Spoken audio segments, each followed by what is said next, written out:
I am asking you, because you agreed so far that the Quran can't be a source of information for the Sunnah. Fully, yeah. Not fully, not even remotely. Not even remotely. Not even remotely. Muhammad, did he have a problem with Meccan Arabs, Meccan pagan Arabs? The Quran doesn't talk about that. Did he run from Mecca to Medina? The Quran doesn't talk about that.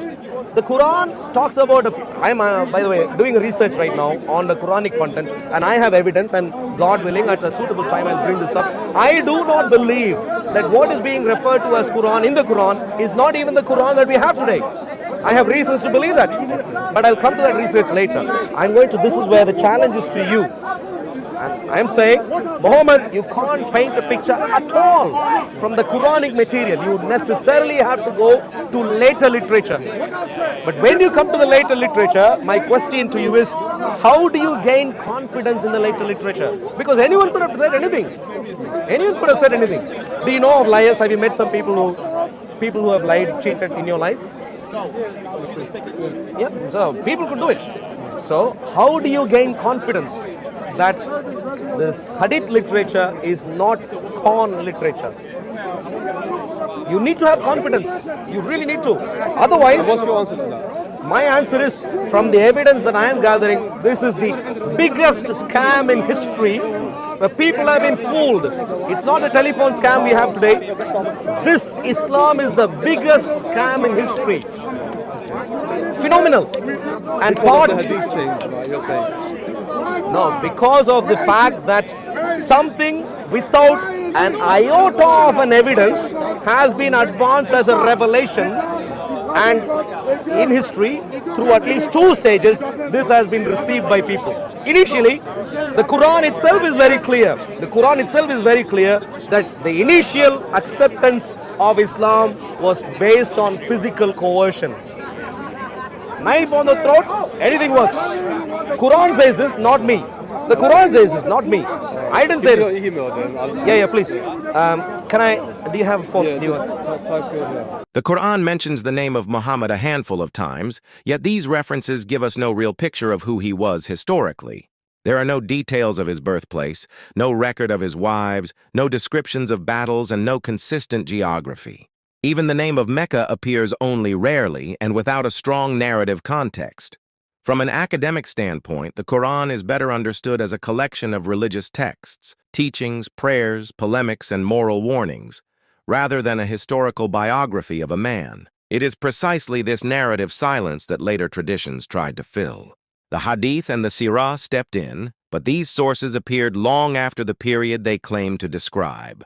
The earliest biography, written by Ibn Ishaq and later edited by Ibn Hisham, was compiled more than a century after Muhammad's death. Al-Tabari's work followed almost 2 centuries later. Historically, such a long gap leaves enormous room for fabrication, embellishment, and narrative construction to suit the political and theological needs of the Abbasid era.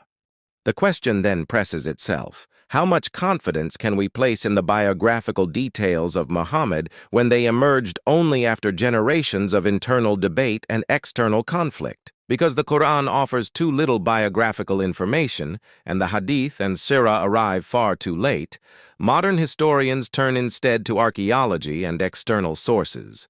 Early Umayyad coinage, for example, shows that in the first decades of Arab rule, Islamic identity was far from settled. These coins still imitated Byzantine and Sasanian models, often retaining the Christian cross, and only gradually evolved into coins inscribed with the Shahada and Quranic verses under Abd al-Malik. The inscriptions inside the Dome of the Rock, built in 691-692, do mention the name MHMD, but the reading of that word is debated, and the text itself is more concerned with anti-Trinitarian polemics than with telling the prophet's story. Early Quranic manuscripts, such as the Sana palimpsest, reveal textual variations that predate the standardized Quran. And from outside the Muslim community, sources like the Doctrina Jacobi, the Chronicle of Thomas the Presbyter, and the Armenian history of Ceballos speak of the Arabs, sometimes even of a prophet or a figure called MHMD. But their descriptions do not align with the later Islamic narrative. Taken together, all of this evidence points to one central conclusion. The historical reconstruction of Muhammad cannot rest on the Qur'an, which is too thin in biographical detail, nor on the Hadith and sīrah, which are far too late. The study must rely on material and external evidence, and these show that early Islam was fluid, contested, and only gradually shaped into the form that later became orthodox. Yeah. Please email. Okay. But let me wrap this very importantly. What do we know for sure? Essentially, Islam spread initially through physical coercion and later on through ignorance. Like you. People like you, Zaman, this is very important. This is very unfortunate, but very true. When you became a Muslim, it wasn't your choice. Most like I'm giving you predictions because I don't know your particular life. In most in the case of most Muslims, they did not become Muslims because they worked out, researched, and decided, wow, wonderful. You know, I have gone through Hadith, I have studied the history of Hadith, I have figured out this is historically reliable. Most of you haven't done it. And the rest are people like Shamshi and so on. Yeah. They haven't got a clue either. Okay. So none have done this research. And so, but people like you who could be sensible, who could have done the research because of the families you were born into and so on, or because the environment. That's the same argument everyone can use with every religion. That's not the case. That's not the case. The same argument. That's not the case. In my life, it might be the case. Because a lot of people do become Muslim. They're not born into Muslim households, but they do accept Islam. If you look at the stats, the most religion that's increasing is Islam. Look, Zaman, the statistics is clear. Yeah. Islam is the fastest growing religion. Yeah. This should be a cause of concern, not jubilation. If criminals are becoming Muslims, you shouldn't even be using that statistics here. I don't think they're criminals. Well, if you're in prison, who are you? Who's in prison? Well, Islam, I'm telling you, Islam is the fastest growing religion only in the prisons. Not only in the prison. Where else? Yeah, but that's the time where you get to ponder more upon and you've got your own self-reflection time and everything. Where else, you're living a busy life, right? When do you sit and ponder upon yourself? Okay, when next are you planning to ponder? Me, probably today. Oh, where are you going to ponder? To the prison? Yeah. Are you sure, Zaman? We might have a little You need to be a bit careful about it. We might have a little fight right now. Zaman, hopefully that doesn't happen. No, if your idea is only in prisons, people I'm not have saying only, I said that's where the time most people are likely to Zaman, ponder. you're being fooled. You're being fooled. Now, the next time your Muslim brother or sister tells you, as if it's a wonderful news that many people in the prisons are becoming Muslims, you should stop them and say, wait a second. Even in the Speaker's Corner, many people accept Islam. Where? Speaker's Corner. Where? Which ones? Do you know of many? On YouTube.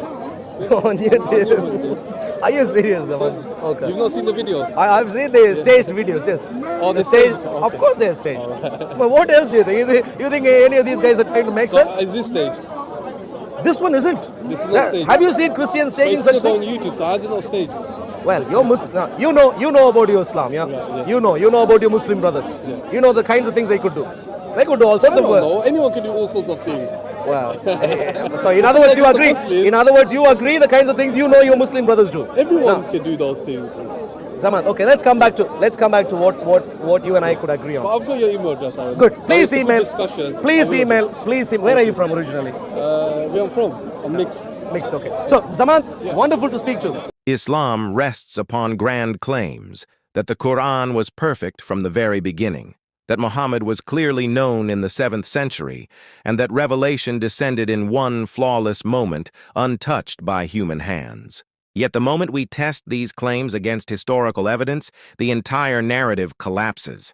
The Qur'an itself offers almost no biography of Muhammad. The Hadith and sīrah were only compiled 2 centuries later, precisely at the time when the Abbasid rulers needed political legitimacy. And the material record tells a very different story. Take the coins of early Arab rule as an example. In the first decades after the conquests, the Arabs who now controlled Syria and Persia did not immediately strike distinctively Islamic coinage. They simply inherited the Byzantine system in the west and the Sasanian system in the east. As a result, the earliest coins still bore the image of the Byzantine emperor with his cross, or the Persian king with the sacred Zoroastrian fire. Only a small Arabic addition appeared at the margins, such as the word Bismillah or a brief monotheistic phrase. Islamic identity here was still clinging to Christian and Persian traditions. It had not yet stood on its own. Several decades later, under the rule of Abd al-Malik ibn Marwan, a bolder design emerged. The so-called standing caliph coins, showing a caliph upright with a sword in his hand. For the first time, clearer Arabic inscriptions appeared, including the phrase, Muhammad Rasul Allah.